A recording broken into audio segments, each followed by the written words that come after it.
Hi ಎಲ್ಲರಿಗೂ ನಮಸ್ಕಾರ.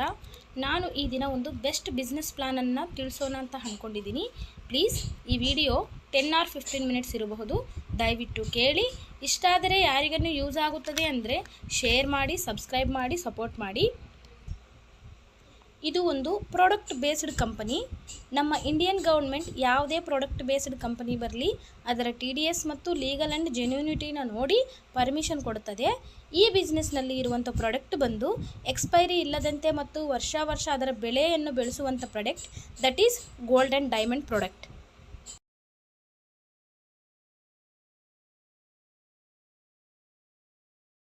Number 1 quality ಇರುವಂಥ VVS1 ಕ್ವಾಲಿಟಿ ಆ್ಯಂಡ್ EF ಕಲರ್ನಲ್ಲಿ ತಯಾರಾಗಿರುವಂಥ ಪ್ರಾಡಕ್ಟ್. ಈ ಕಂಪನಿ ಹೆಸರು ಬಂದು ಶ್ರೀ ಕಾರಯಲ್ welfare marketing private limited. Part time ಮಾಡೋರಿಗೆ ಈ ಬಿಸ್ನೆಸ್ ಖಂಡಿತ ಯೂಸ್ ಆಗುತ್ತೆ. ಇದು ಯಾರಾದ್ರೂ ಮಾಡಬಹುದು. ಜಾಬ್ ಪರ್ಸನ್ಸು, ಜಾಬ್ ಇಲ್ಲದ ಪರ್ಸನ್ಸು, ಹೌಸ್ ವೈಫ್ಸು, ಸ್ಟೂಡೆಂಟ್ಸು ಯಾರಾದ್ರೂ ಈ ಬಿಸ್ನೆಸ್ನ ಮಾಡಿ ಹಣವನ್ನು ಗಳಿಸಬಹುದು. ಈ ಕಂಪನಿ MD ಬಂದು ಶ್ರೀ ರಾಜನ್ ಕಾರಯಲ್ ಸರ್. ಇವರು ಕೇರಳ ನಿವಾಸಿಗಳು. ಈ ಬಿಸ್ನೆಸ್ನನ್ನು MD ಸರ್ 2021ದಿಂದ ಸ್ಟಾರ್ಟ್ ಮಾಡಿದ್ರು. ಇವರಿಗೆ ನೆಟ್ವರ್ಕ್ ಮಾರ್ಕೆಟ್ನಲ್ಲಿ 23 years experience and first project ಆಗಿರುವಂಥ ಶ್ರೀಕರಿ ಚಿಟ್ಸ್ನ 11 ಇಯರ್ಸ್ದಿಂದ ನಡೆಸ್ತಿದ್ದಾರೆ. ಅದರ ಎಕ್ಸ್ಪೀರಿಯನ್ಸ್ ಕೂಡ MD ಸಾರ್ಗೆ ಇದೆ.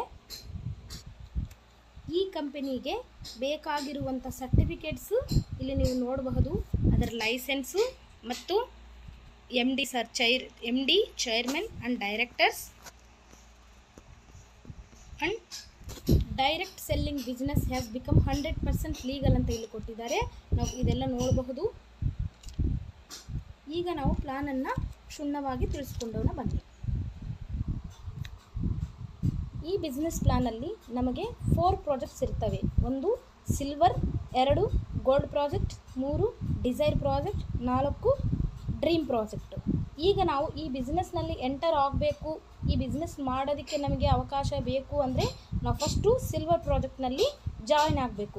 ಸಿಲ್ವರ್ ಪ್ರಾಜೆಕ್ಟ್ನಲ್ಲಿ ಯಾವ ರೀತಿಯಾಗಿ ನಾವು ಜಾಯ್ನ್ ಆಗಬೇಕು ತಿಳ್ಕೊಂಡವನು. ಸಿಲ್ವರ್ ಪ್ರಾಜೆಕ್ಟ್ನಲ್ಲಿ ಮಯೂರಿ ಹೆಸರಿರುವಂಥ ನೋಸ್ಪಿನ್ ಇರ್ತದೆ. ಇದರ ಕಾಸ್ಟ್ ಬಂದು 8,220 to 10,000 ಬಿಲೋ ಇರಬಹುದು. ಆದರೆ ಟೋಟಲ್ ಅಮೌಂಟ್ ಒಂದೇ ಸತಿ ಪೇ ಮಾಡೋ ಅವಶ್ಯಕತೆ ಇಲ್ಲ. ಇದರಲ್ಲಿ ನಾವು ಜಾಯ್ನ್ ಆಗಬೇಕಂದ್ರೆ ನಾವು ಮೊದಲು ಅದನ್ನು ಬುಕ್ ಮಾಡ್ಕೋಬೇಕು. ಸಿಲ್ವರ್ ಪ್ರಾಜೆಕ್ಟ್ನ ಬುಕ್ ಮಾಡ್ಕೋಬೇಕು ಅಂದರೆ ನಮಗೆ ಮಿನಿಮಮ್ 2,200 ಇರಲೇಬೇಕು. 2,200 ಇಲ್ಲ 1,200ದಿಂದ ಕೂಡ ಈ ಬಿಸ್ನೆಸ್ನಲ್ಲಿ ನಾವು ಜಾಯಿನ್ ಆಗಬಹುದು.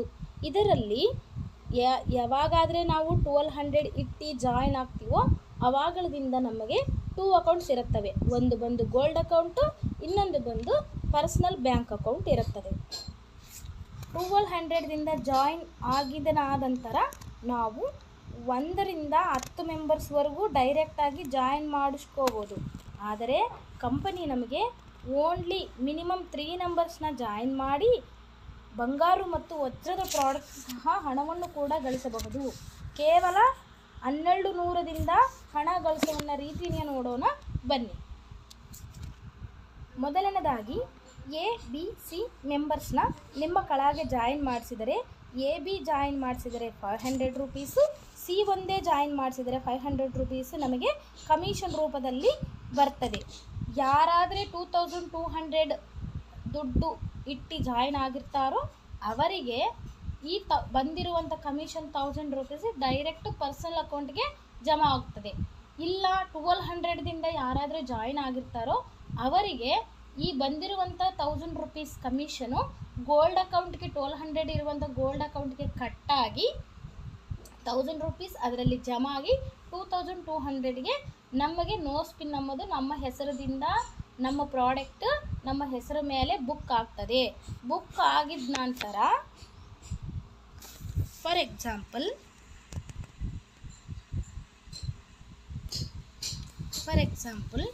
A ಕೆಳಗಡೆ 3, B ಕೆಳಗಡೆ 2, C ಕೆಳಗಡೆ 1 ಜಾಯಿನ್ ಆದರೆ ಟೋಟಲ್ 3 PV ಆಗ್ತವೆ.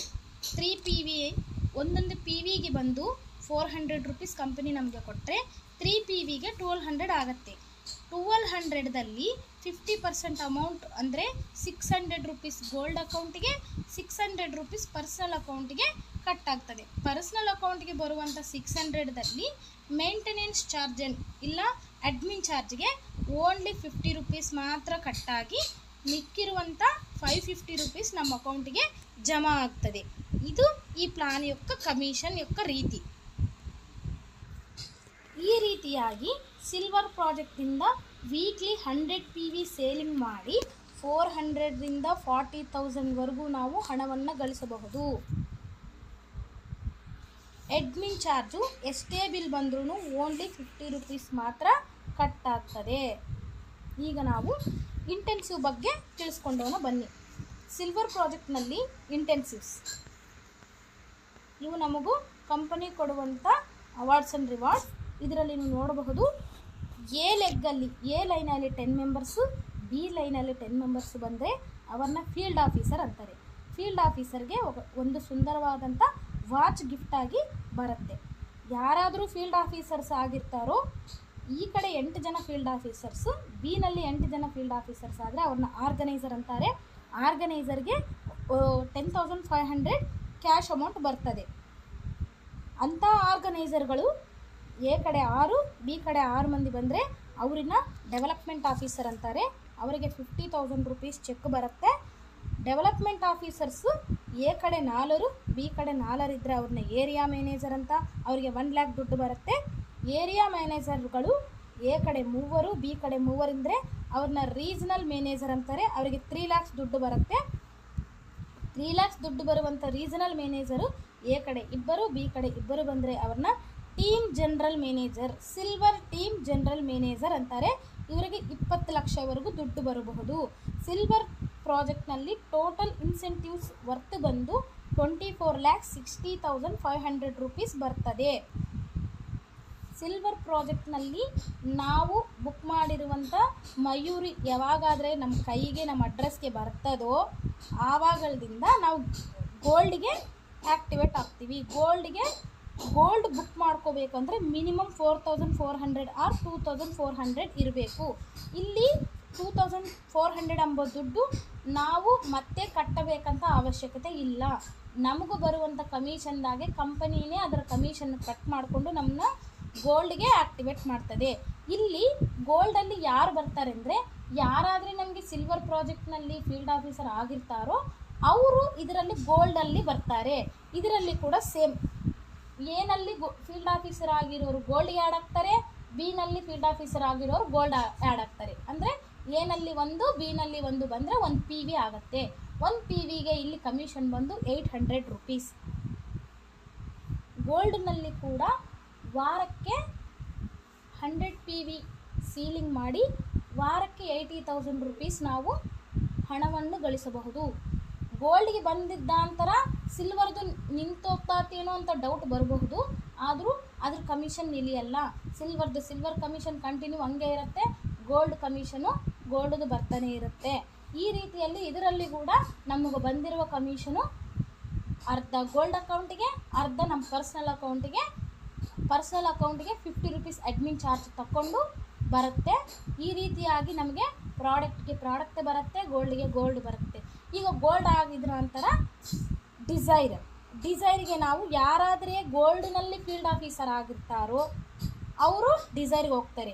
ಗೋಲ್ಡಲ್ಲಿ ಕೂಡ ಸೇಮ್ ಇಂಟೆನ್ಸಿವ್ಸ್ ಇರ್ತವೆ. ಇದರಲ್ಲಿ ಕೂಡ ಸೇಮ್ ಗೋಲ್ಡಲ್ಲಿ ಯಾರ್ಯಾರು ಗೋಲ್ಡ್ ಫೀಲ್ಡ್ ಆಫೀಸರ್ಗಳು ಆ ಕಡೆ 8 ಜನ, ಈ ಕಡೆ ಸೇಲ್ಸ್ ಮ್ಯಾನ್ ಆ ಕಡೆ 8 ಜನ, ಈ ಕಡೆ 8 ಜನ ಬಂದರೆ ಅವ್ರನ್ನ ಗೋಲ್ಡ್ ಫೀಲ್ಡ್ ಆಫೀಸರ್ ಅಂತಾರೆ. ಮತ್ತು ವಾಚ್ ಬರುತ್ತೆ. ಮತ್ತು ಅಂಥ ಗೋಲ್ಡ್ ಫೀಲ್ಡ್ ಆಫೀಸರ್ಗಳು ಎ ಕಡೆ 6, ಬಿ ಕಡೆ 6 ಬಂದರೆ ಆರ್ಗನೈಸರ್ಗಳು ಅಂತಾರೆ. ಅವ್ರಿಗೆ ಮತ್ತು 10,500 ದುಡ್ಡು. ಆರ್ಗನೈಸರ್ಗಳು 5 ಬಂದರೆ ಡೆವಲಪ್ಮೆಂಟ್ ಆಫೀಸರ್, ಅವ್ರಿಗೆ 50,000.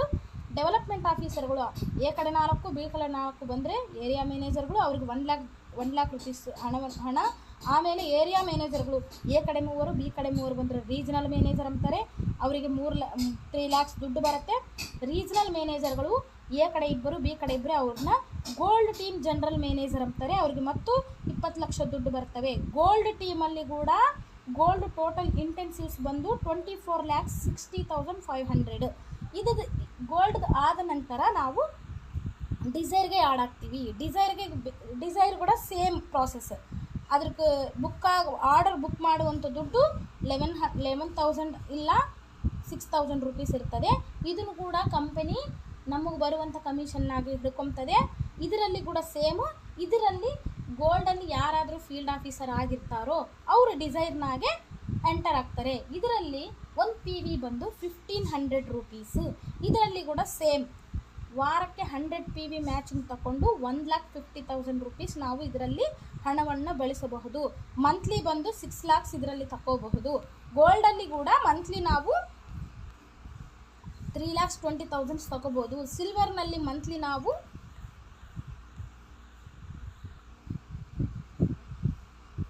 1,20,000 ತಗೋಬಹುದು. ಇದು ಈ ಬಿಸ್ನೆಸ್ యొక్క ಸುಲಭವಾದಂಥ ಪ್ಲಾನ್. ಆಮೇಲೆ ನಾವು ಲಾಸ್ಟ್ ಪ್ರಾಜೆಕ್ಟ್ ಡ್ರೀಮ್ ಪ್ರಾಜೆಕ್ಟ್. ಎಲ್ಲರಿಗೂ ಡ್ರೀಮ್ ಇರುತ್ತೆ. ಅದಕ್ಕಾಗಿಯೇ ನಮ್ಮ ಡ್ರೀಮ್ನ ಸಕ್ಸಸ್ ಮಾಡ್ಕೋಬೇಕು ಅಂತಂತ ಹೇಳಿತ್ತಲೇ ಲಾಸ್ಟ್ ಪ್ರಾಜೆಕ್ಟ್ಗೆ MD ಸರ್ ಡ್ರೀಮ್ ಅಂತ ಹೆಸರಿಟ್ಟಿದ್ದಾರೆ. ನಾವು ಡ್ರೀಮ್ಗೆ ಬಂದಾಗ ಡ್ರೀಮಲ್ಲಿ ಕೂಡ ಸೇಮ್. ಯಾರಾದರೆ ಡಿಸೈರ್ನಾಗೆ ಫೀಲ್ಡ್ ಆಫೀಸರ್ ಆಗಿರ್ತಾರೋ ಅವರು ಡ್ರೀಮಲ್ಲಿ ಆ್ಯಡ್ ಆಗ್ತಾರೆ. ಇದರಲ್ಲಿ ಒಂದು PV ಬಂದು 7,500. ಈಗ ಇದರಲ್ಲಿ ಕೂಡ ಒಂದು ವಾರಕ್ಕೆ 100 PV ಸೇಲ್ ಮಾಡಿ ನಾವು 7,50,000 ರೂಪಾಯಿ ಇದರಲ್ಲಿ ನಾವು ಎರ್ನ್ ಮಾಡ್ಬೋದು. 1 ವೀಕ್ ಅಮೌಂಟು. ಮಂತ್ಲಿ ಬಂದು 30 lakhsವರೆಗೂ ಕೂಡ ಇದರಲ್ಲಿ ನಾವು ತಗೋಬಹುದು. ಈ ರೀತಿಯೇ ಈ ಬಿಸ್ನೆಸ್ ಪ್ಲಾನ್ ಎಲ್ಲ ಇದೇ ರೀತಿಯೇ ಇರುತ್ತೆ. ಇದರಲ್ಲಿ ಕೂಡ ಪ್ರಮೋಷನ್ಸ್ ಇರ್ತವೆ. ಪ್ರಮೋಷನ್ಸ್ ಆ್ಯಂಡ್ ಇನ್ಸೆಂಟಿವ್ಸ್ ಇಲ್ಲಿ ನೋಡಬಹುದು ನೀವು. ಅಂದರೆ ಈ ಪ್ರಾಜೆಕ್ಟ್ಸ್ನಲ್ಲಿ 4 ಟೈಪ್ಸ್ ಆಫ್ ಪ್ರಾಜೆಕ್ಟ್ಸ್ಗೆ 4 ಟೈಮ್ಸ್ ನಾವು ಅವಾರ್ಡ್ಸ್ ಆ್ಯಂಡ್ ರಿವಾರ್ಡ್ಸನ್ನು ಈ ಬಿಸ್ನೆಸ್ನಲ್ಲಿ ತಗೋಬಹುದು. ಇಂಥ ಬಿಸ್ನೆಸ್ಸು ಕಂಪನಿ ಕೂಡ ಎಲ್ಲೇ ಆದ್ರೂ ಕೊಡಲ್ಲ. ಭಾಳ ಜೆನ್ಯೂನ್ ಆಗಿದೆ, ಲೀಗಲ್ ಆಗಿದೆ. 100% ನೆಟ್ವರ್ಕಿಂಗ್ ಮಾರ್ಕೆಟಿಂಗ್ 100% ಲೀಗಲ್ ಅಂತ ಸರ್ಟಿಫಿಕೇಟ್ಸ್ ಇದೆ. TDS ಕೂಡ ಈ ಕಂಪನಿಗಿದೆ. ಟೋಟಲ್ ಇನ್ಕಮ್ಸ್ ಆ್ಯಂಡ್ ಇನ್ಸೆಂಟಿವ್ಸ್ ಇಲ್ಲಿ ನೋಡಬಹುದು ನೀವು. ಸಿಲ್ವರ್ ಪ್ರಾಜೆಕ್ಟ್ನಲ್ಲಿ ವೀಕ್ಲಿ 40,000 ತಗೋಬೋದು. ಮಂತ್ಲಿ 1,60,000. ಇನ್ಸೆಂಟಿವ್ಸ್ ಎಲ್ಲ ಕೂಡ ನಾವು ಆ್ಯಕ್ಟಿವೇಟ್ ಆದರೆ 24,60,500. ಸೇಮ್ ಗೋಲ್ಡಲ್ಲಿ ವೀಕ್ಲಿ 80,000 ರೂಪೀಸು, ಮಂತ್ಲಿ 3,20,000 ರೂಪೀಸು. ಮತ್ತು ಇನ್ಸೆಂಟಿವ್ ಸೇಮ್. ಮತ್ತು ಡಿಸೈರ್ನಲ್ಲಿ weekly 1,50,000, monthly 6 lakhs rupees. Incentive same. ಡ್ರೀಮಲ್ಲಿ ಕೂಡ ವೀಕ್ಲಿ 7,50,000 ತಗೋಬಹುದು. ಮಂತ್ಲಿ ಬಂದು 30 lakhs ತಗೋಬೋದು. ಇದಕ್ಕೆ ಇನ್ಸೆಂಟಿವ್ಸ್ ನೀವು ನೋಡಬಹುದು. 1,37,50,000 ರೂಪೀಸ್ ನಾವು ಎಲ್ಲ ಒಟ್ಟು ತಗೋಬಹುದು. ಇದು 4 projects of 4 awards and rewards ಅಂತ ನಾನು ಹೇಳ್ತೀನಿ. ಇಷ್ಟಕ್ಕೆ ಮುಂಚೆನೇ ನಾನು ಹೇಳಿದ್ದೀನಿ, ರಾಜನ್ ಕಾರ್ಯಲ್ ಸಾರಿಗೆ 23 years ಲಾಂಗ್ ಎಕ್ಸ್ಪೀರಿಯೆನ್ಸ್ ಇದೆ ನೆಟ್ವರ್ಕ್ ಬಿಸ್ನೆಸ್ನಲ್ಲಿ ಅಂತ ನೀವು ನೋಡಬಹುದು. ಇಲ್ಲಿ ಇದು ಸಿಂಪಲ್ ಪ್ಲಾನು. ಇದರಲ್ಲಿ ಕ್ಯಾರಿ ಫಾರ್ವರ್ಡ್ ಎಂಬುದು ಕಂಪಲ್ಸರಿ ಇರುತ್ತೆ. ಅಂದರೆ ಲೈನಲ್ಲಿ ಹೆಚ್ಚಾಗಿ ಯಾರಾದರೂ ಇದ್ದರೆ ಅದನ್ನು ಕಂಪನಿ ಆಟೋಮೆಟಿಕ್ಕಾಗಿ ಕ್ಯಾರಿ ಫಾರ್ವರ್ಡ್ ತಗೊಳ್ತದೆ. ಒಂದೇ ಲೈನ್ ಮೇಂಟೈನ್ ಮಾಡೋದೇ ಇಲ್ಲ. ಲೈನಲ್ಲಿ ಹೆಚ್ಚಿದ್ರೆ ಅದು ಲೈನ್ಗಾಗಲಿ, B ಲೈನ್ಗಾಗಲಿ, C ಲೈನ್ಗಾಗಲಿ, ಈ 3 ಲೈನಲ್ಲಿ ಯಾವ ಲೈನಲ್ಲಿ ಹೆಚ್ಚಾಗಿ IDs ಇರ್ತಾವೋ ಅದನ್ನು ಕ್ಯಾರಿ ಫಾರ್ವರ್ಡ್ ತಗೊಳ್ತದೆ. ಇದಕ್ಕೆ ಬೇಕಾಗಿರುವಂಥ ಕಂಡೀಷನ್ಸ್ ಕೂಡ ನೀವು ನೋಡಬಹುದು. ಟರ್ಮ್ಸ್ ಆ್ಯಂಡ್ ಕಂಡೀಷನ್ಸ್ ಕೂಡ ಒಂದ್ಸತೆ ಇಲ್ಲಿ ನೋಡಿದ್ರೆ ನಿಮ್ಗೆ ಅರ್ಥ ಆಗುತ್ತದೆ. ಕಂಪನಿ ಎಷ್ಟೇ ಆದರೂ ನಾವು 400 ರೂಪೀಸ್ ತಗೊಂಡ್ರು, 40,000 ತಗೊಂಡ್ರು, 40 lakhs ತಗೊಂಡ್ರು, ಕಂಪನಿ ಓನ್ಲಿ ಮೇಂಟೆನೆನ್ಸ್ ಪರ್ಪಸ್ ಆಗಿ ಓನ್ಲಿ 50 ರೂಪೀಸ್ ಮಾತ್ರನೇ ಚಾರ್ಜ್ ಮಾಡುತ್ತದೆ. ನಮ್ಮ ಕಂಪನಿ ಈ ಬಿಸ್ನೆಸ್ನ ಪಬ್ಲಿಕ್ ಲಿಮಿಟೆಡ್ ಮಾಡಿದರೆ ಇಷ್ಟುವರೆಗೂ ನೆಟ್ವರ್ಕ್ ಮಾರ್ಕೆಟಿಂಗ್ನಲ್ಲಿ ಯಾವುದೇ ಕಂಪನಿ ಪಬ್ಲಿಕ್ ಲಿಮಿಟೆಡ್ ಆಗಿಲ್ಲ. ನಾನು ಪ್ರೌಡಾಗಿ ಹೇಳ್ತೀನಿ. ಇದರಲ್ಲಿ ವರ್ಕ್ ಮಾಡೋದಕ್ಕೆ ಕೂಡ ಪ್ರೌಡಾಗಿ ಫೀಲ್ ಆಗ್ತೀನಿ. ರಾಜನ್ ಕಾರ್ಯಲ್ ಸರ್ ಒಂದೇ ಹೇಳ್ತಾರೆ, ಏನಂದರೆ ನಾವು ಮಿಡಿಲ್ ಕ್ಲಾಸ್ನಲ್ಲೇ ನಲುಗುವಂಥ ಸ್ಥಿತಿ ಬೇಡ. ಈ ಬಿಸ್ನೆಸ್ದಿಂದ ನಾವು ರಿಚ್ ಲೈಫ್ಗೆ ನಮಗೆ ಏನೇನು ಬೇಕಾಗಿರುವಂಥ ಅವಶ್ಯಕತೆಗಳು ಇರ್ತಾವೋ ಅವೆಲ್ಲನೂ ಈ ಬಿಸ್ನೆಸ್ ಬಗ್ಗೆ ತೀರಿಸ್ಕೋಬಹುದು. ಹಂಗಾಗಿ ನಮಗೆ ಇದು ಒಂದು ಒಳ್ಳೆ ಬೆಸ್ಟ್ ಆಪರ್ಚುನಿಟಿ ಅಂತ ಹೇಳಬಹುದು. ಅದಕ್ಕಾಗೆ ಸಾರು ನಮ್ಮ ಡ್ರೀಮ್ಸ್ ಎಲ್ಲ ಸಕ್ಸಸ್ ಮಾಡ್ಕೊಂಬೋದಕ್ಕೆ ಲಾಸ್ಟ್ ಪ್ರಾಜೆಕ್ಟ್ ಹೆಸರು ಕೂಡ ಡ್ರೀಮ್ ಅಂತ ಹೆಸರಿಟ್ಟಿದ್ದಾರೆ. ಇದು 100% ಜೆನ್ಯೂನ್ ಆಗಿದೆ. ಇನ್ನೂ ಏನಾದರೂ ಡೌಟ್ ಇದ್ದರೆ ಕಾಂಟ್ಯಾಕ್ಟ್ ಮಾಡಿ. ಏನಾದರೂ ಡೌಟ್ ಇದ್ದರೆ ನಾನು ಕ್ಲಿಯರ್ ಮಾಡ್ತೀನಿ. ಇಷ್ಟುವರೆಗೂ ನನ್ನ ವಿಡಿಯೋ ನೋಡಿದ್ದಕ್ಕಾಗಿ ಭಾಳ ಥ್ಯಾಂಕ್ಸ್. ಏನಾದರೂ ತಪ್ಪಿದರೆ ಪ್ಲೀಸ್ ಕ್ಷಮಿಸಿ. ಯಾವುದೇನೋ ವರ್ಡ್ ಸ್ಪೆಲ್ಟಾಗಿ ಮಾತಾಡಿದರೆ ಅಡ್ಜಸ್ಟ್ ಮಾಡ್ಕೊಳ್ಳಿ. ಯಾಕಂದರೆ ನನ್ನ ಪಕ್ಕ ತೆಲುಗು ಅಮ್ಮಾಯಿ. ನಮ್ಮ ಕನ್ನಡಿಗರಿಗೋಸ್ಕರ ಭಾಳ ಕಷ್ಟಪಟ್ಟು ನಿಮಗೋಸ್ಕರ ಈ ಪ್ಲ್ಯಾನನ್ನು ಕನ್ನಡದಲ್ಲಿ ಹೇಳೋದಕ್ಕೆ ಟ್ರೈ ಮಾಡಿದ್ದೀನಿ. ಚೆನ್ನಾಗಿ ಬಂದಿದೆ ಅಂತ ಕೂಡ ಅಂದ್ಕೊಂಡಿನಿ. Thank you.